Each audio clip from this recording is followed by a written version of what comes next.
So the AI bubble, it's as obvious as day. Anybody who bothers to look can see it. Even the people denying that there's an AI bubble, they know it's there. I mean, it's clear as day.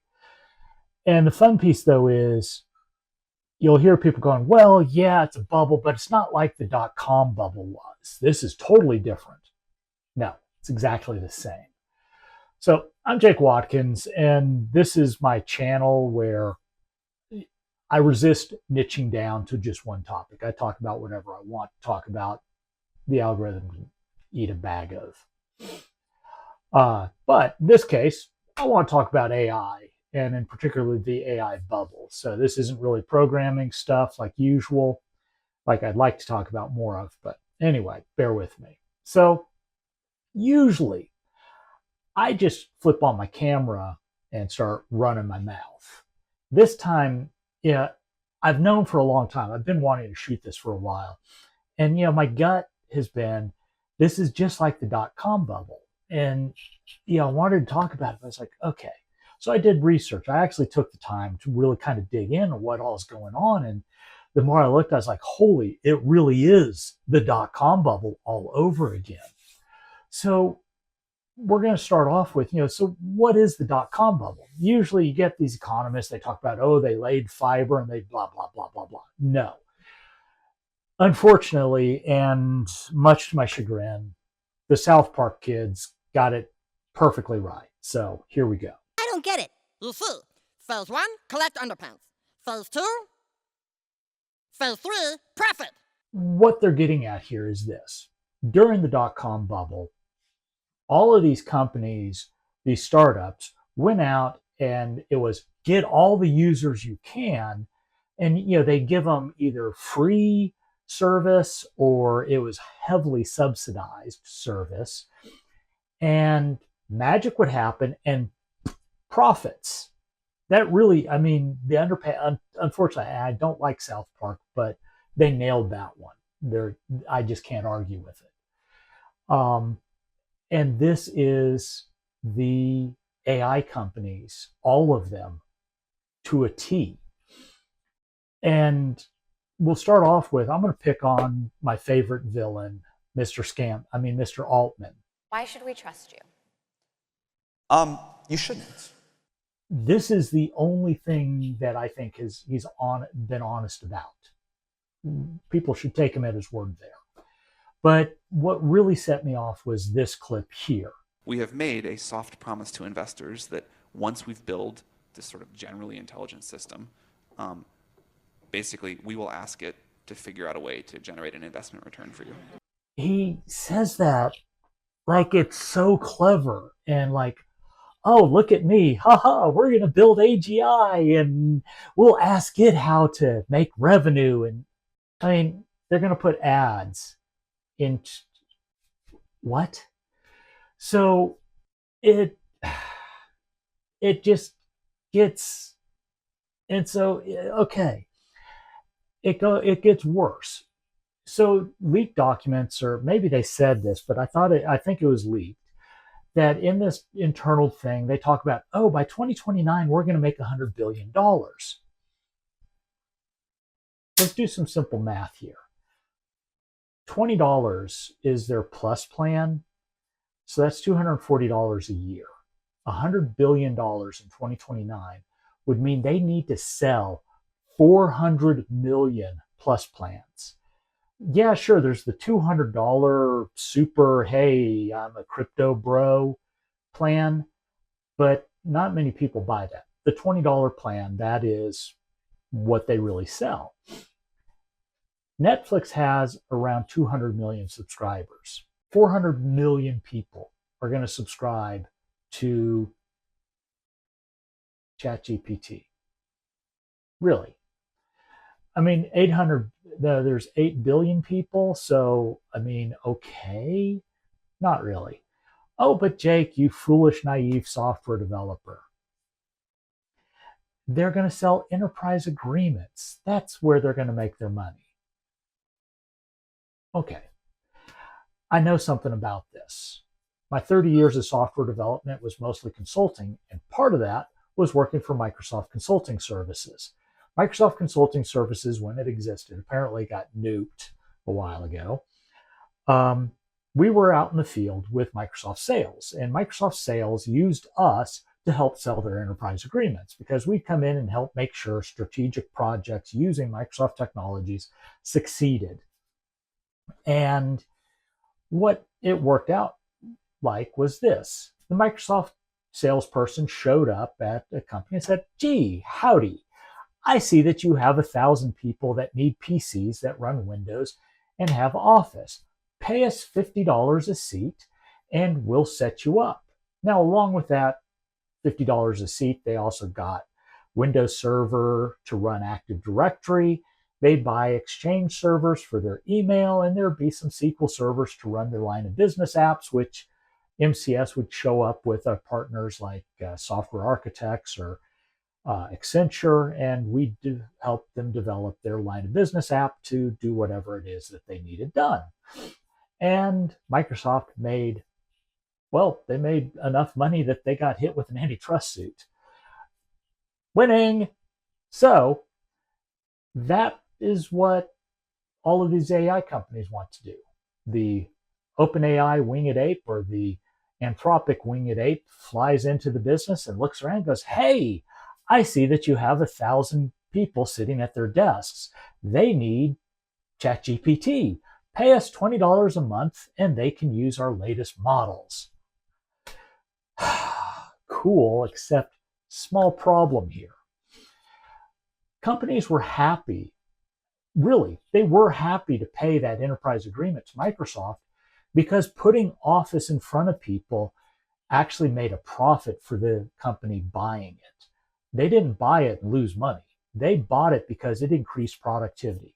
Having Microsoft Outlook on the desktop made them money. Microsoft Word, PowerPoint, Excel.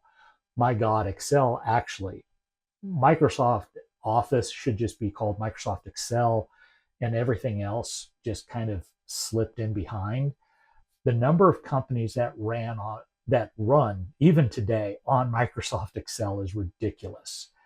Budgets, ERP, all that crap runs on Excel macros. Let's be real. IT is about supporting Microsoft Excel, even today in 2026.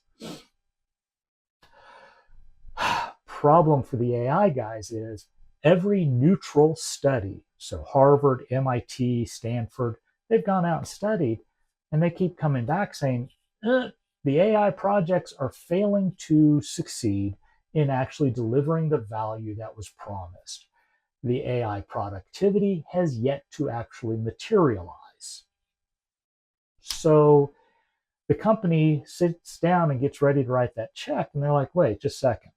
I'm going to give you $20 and I'm going to lose money effectively because the productivity is going to go down, and whatever little application we build, you call in your API, it won't actually work.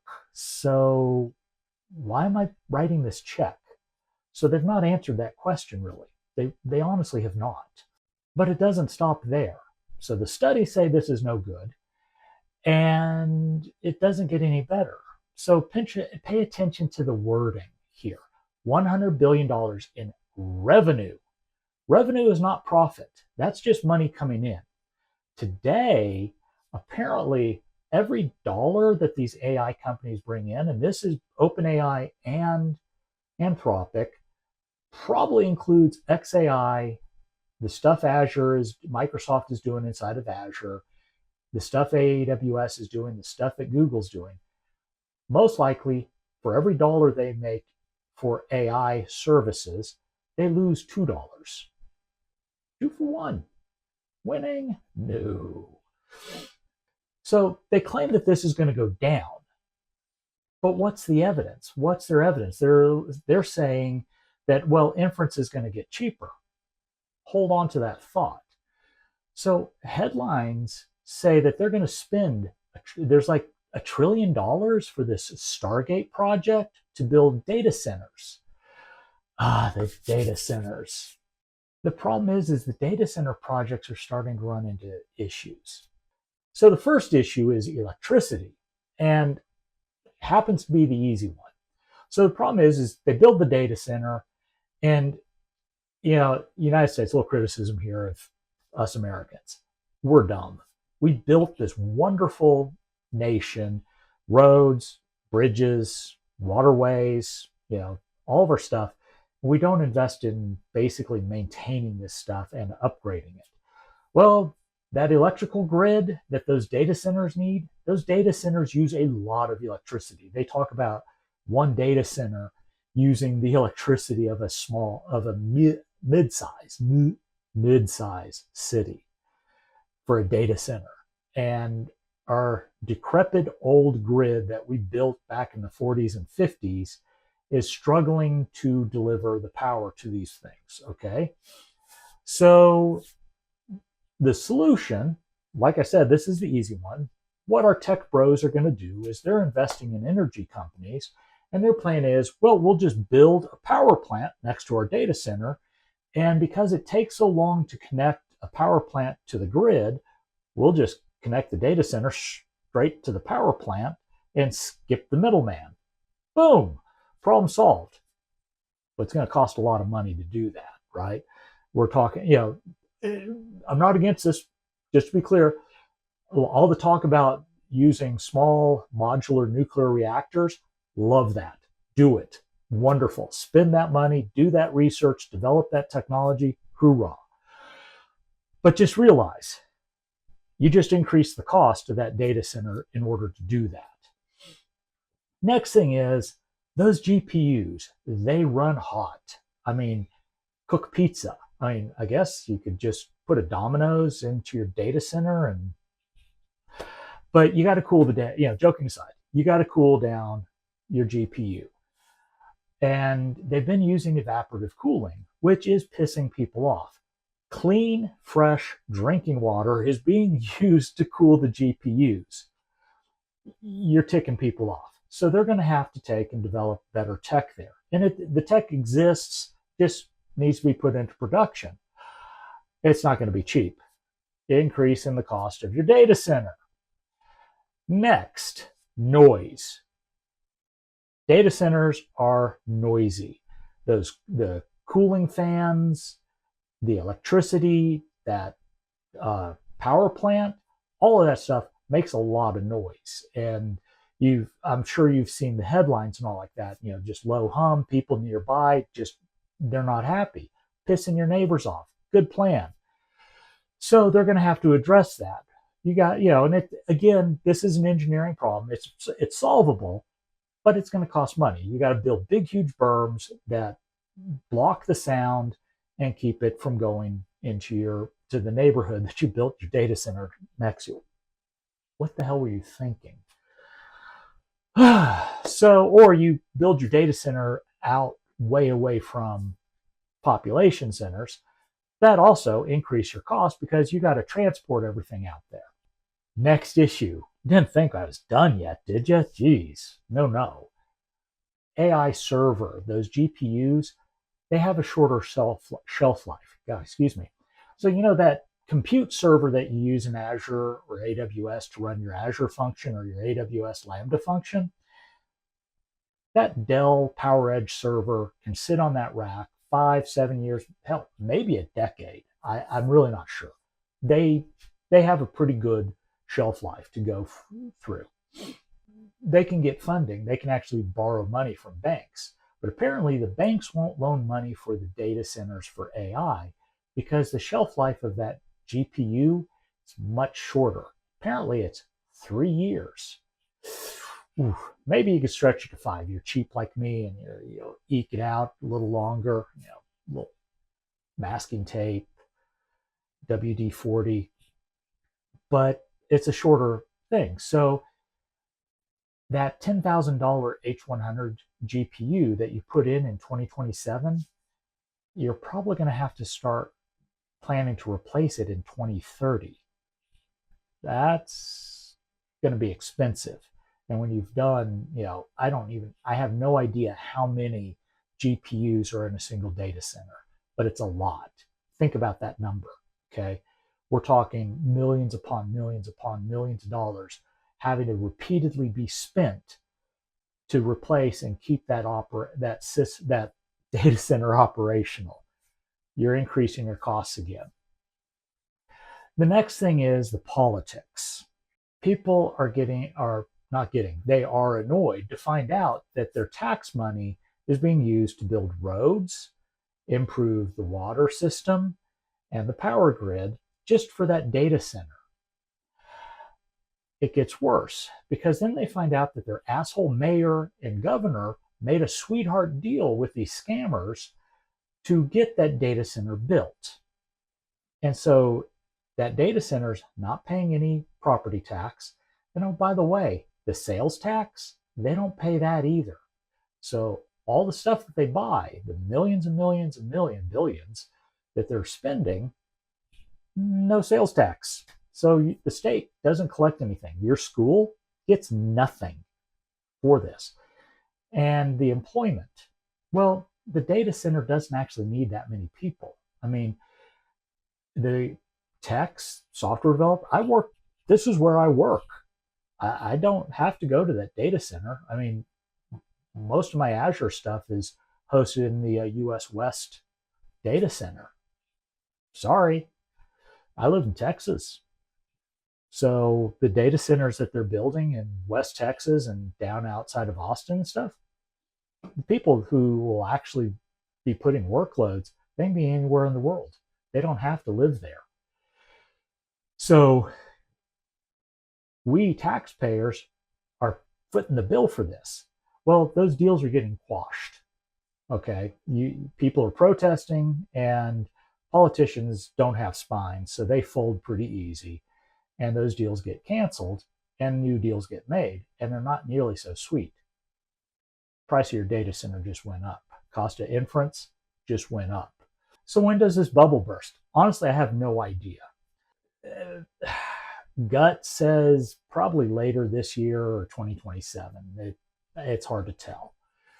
But that's not really the interesting part. It's what happens on the other side of it.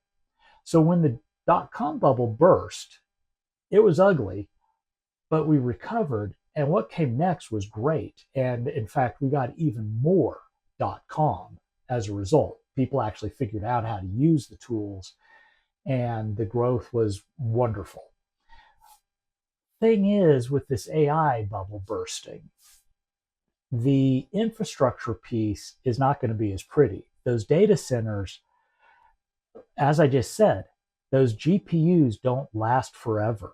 So if a company that has built and owns this data center goes bankrupt and that stuff gets sold to help cover the losses, it's going to be a hard sell, because as soon as they buy it, they're going to have the funding to start upgrading that hardware almost immediately.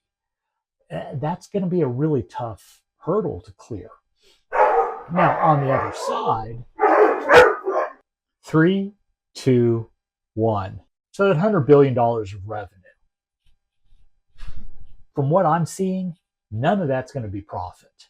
The question really is going to be, how much of a loss are they going to take on it? And really bad news is all of them are in the same boat. XAI, Google, Microsoft, Amazon, Anthropic, all of them. The real question is going to be, how do you actually create a profitable AI business? The demand is not actually there.